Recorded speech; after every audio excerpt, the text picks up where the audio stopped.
Hello, everyone, and welcome back to the Best on Wellbeing podcast. Today, I'm going to jump into the terms suffering versus discomfort. Once again, when we talk about these kind of concepts about the inner experience, it can be a little tricky sometimes to give the right words to capture something. Sometimes something that we can say is ineffable that you can't really put words to it clearly. So I don't want these things to be taken too literally, but it's kind of looking at it from a few different angles so that we can kind of understand or experience a little bit better and navigate the inner challenges, the outer challenges with a little bit more ease. So, one thing that can often hinder our journey to well being is confusing suffering versus discomfort. Discomfort is, you know, quite necessary in the journey to well-being versus suffering, which we could sort of describe more as like a dysfunction in our inner workings, whether it's physical, emotional, mental, spiritual, psychological. Suffering, we could, in this sense, define it more as something that's not working right, a dysfunctional part of our overall system. And that certainly causes discomfort, but I'd say it goes beyond that. It causes suffering. Whereas discomfort is absolutely necessary in terms of our day-to-day lives, in terms of our growth, in terms of our ability to become more resilient. And so the way we're going to talk about it a little bit today is that suffering requires to be addressed, and discomfort really needs to be lived through and accepted and even embraced.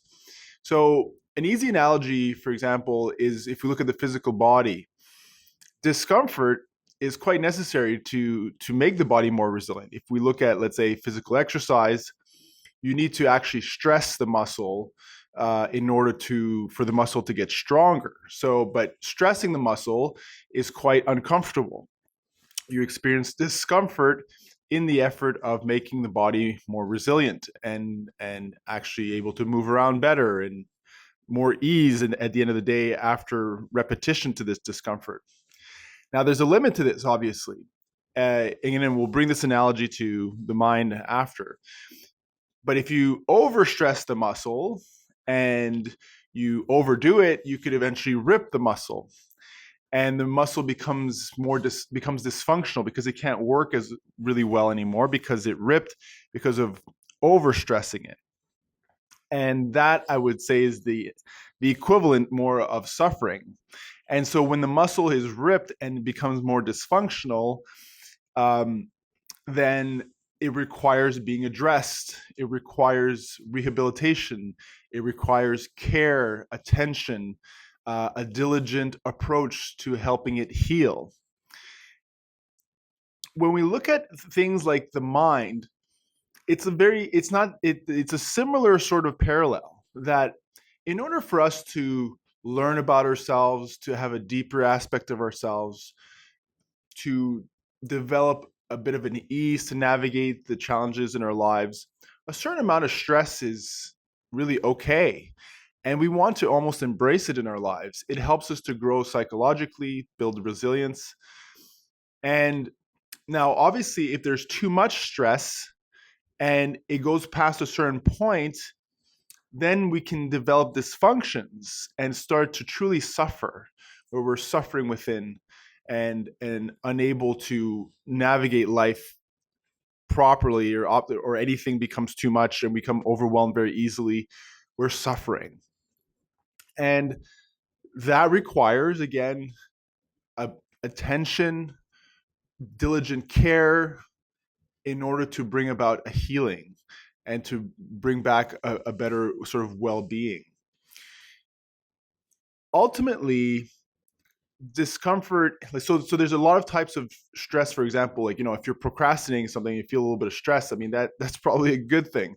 Um, but the challenge is sometimes is that we avoid discomfort. We try to stay away from discomfort, thinking it's actually suffering.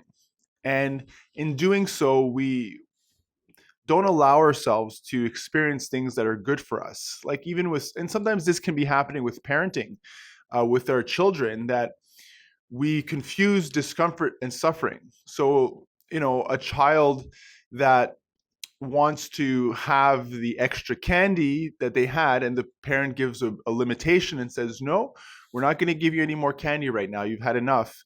And, it's like a 3 or 4 year old, and they start to have a tantrum and cry, and the child is very uncomfortable. Like, it's not fun for the child to be having a tantrum for their own inner experience, but they're not suffering. They're very uncomfortable. And so sometimes with parenting, we can confuse that and say, oh, well, I don't want my child to suffer.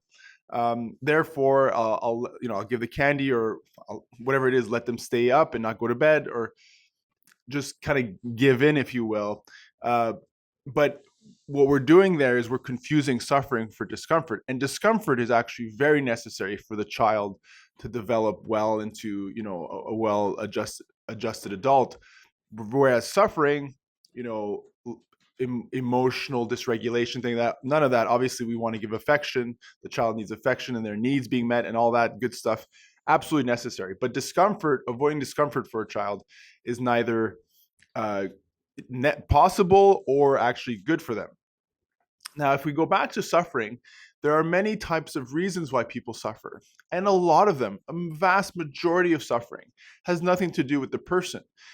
Some of it is stuff that we've inherited as a culture, literally as a culture. We talked about in a previous episode the dental plaque analogy, that just the fact that we've been born in this generation of information age and technology, and our brains are not completely well adjusted yet to this new environment as a species, makes us slightly dysfunctional, all of us. And so all of us kind of suffer a little bit by this overthinking sort of tendency. So some of this suffering we've literally inherited as a culture. Some of the suffering people have inherited more through personal situations, uh, you know, unmet needs as a child that later in life leads to some sort of emotional dysfunction or dysregulation. And in order to heal from that, it takes really a lot of work and diligent care in order to heal. So I'm not minimizing any suffering. And I would say most people, everybody suffers to a certain degree. And some of it is self-inflicted sometimes if we get into sort of really unhealthy patterns in our lives. A lot of it is inherited, both personally through family, how we grew up, culture, and basically just the way our species is made right now and how it's adjusting to a new environment. So there's a lot of reasons that people have dysfunctions in their system, whether mental, psychological, physical, emotional, all that kind of stuff. So suffering requires diligent, if we truly want to address our suffering. Yes, it takes like someone who had unmet emotional needs, never got told by their parents that they were loved, never felt loved by their parents, something like that. I mean, for sure that's going to lead to some form of suffering, some sort of emotional dysfunction later in life. But it can heal, but it does require very sort of attentive, diligent care addressing to remedy that sort of emotional dysregulated pattern that is no fault of that person at all, but still requires that person to address it very diligently. Just like, again, physical rehab. If someone hurts or dislocates their shoulder is going to heal not just by letting it just sit there, but by really working it, and slowly it can actually get better.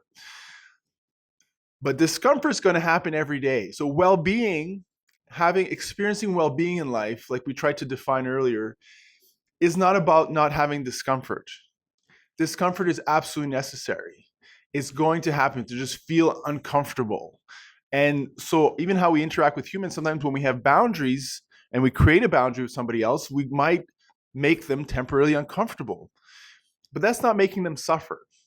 And ourselves too, sometimes we have a great day and everything's good, and the next day it's raining, you just kind of feel low. But that's not necessarily suffering. It's a bit of discomfort. Your brain is sort of re-regulating its own sort of chemistry. It pumped out way too many happy chemicals the day before because you had an amazing day, and now it's slowly readjusting the lower chemicals. Sorry, that's not a right way to say it, but it's readjusting its own chemistry in order, because it had to push a lot the day before. So now you kind of naturally feel, hi, why do I feel?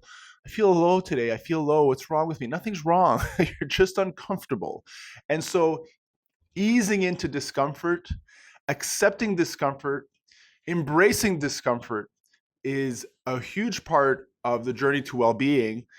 And suffering, addressing our suffering, uh, tending to our suffering to the best of our ability. And I'm not saying we need to be perfect and heal all our suffering perfectly. No, but addressing our suffering is absolutely important. We address it with diligent, kind, compassionate care, and whatever needs to be done, whether it's an emotional, physical, mental, spiritual thing. And we'll explore more things later on.